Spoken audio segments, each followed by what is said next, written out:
What's up mga higala? Ito na naman uli ang inyong Lola Mamsi Marita. Ngayon, may panibagong akong i-public sa inyo. Actually, late upload na po ito kasi po ito po ay kuha noong December 21, 2024. Subalit hindi ko pa na upload kaya na busy ang inyong Lola. Kaya ayan, iano ko sa inyo yung makikita nating tulay ngayon ay yan po ang tulay na nagdudugtong sa may Banawang at Santa sa may Ilocos Sur.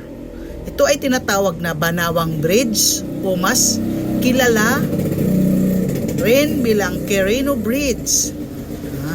Isa ito sa mga kilalang landmark ng Ilocos Sur at madalas pinupuntahan ng mga turista dahil sa kahangahangang tanawin ng Abra River at mga bundok sa paligid. Ayan po. Napakaganda po. Sobrang breathtaking. Yan.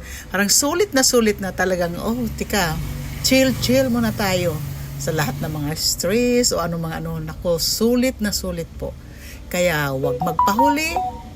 Tara na. Tayo'y mag-bakasyon, mag-land travel para ma-witness natin ang kagandahan ng ating paligid.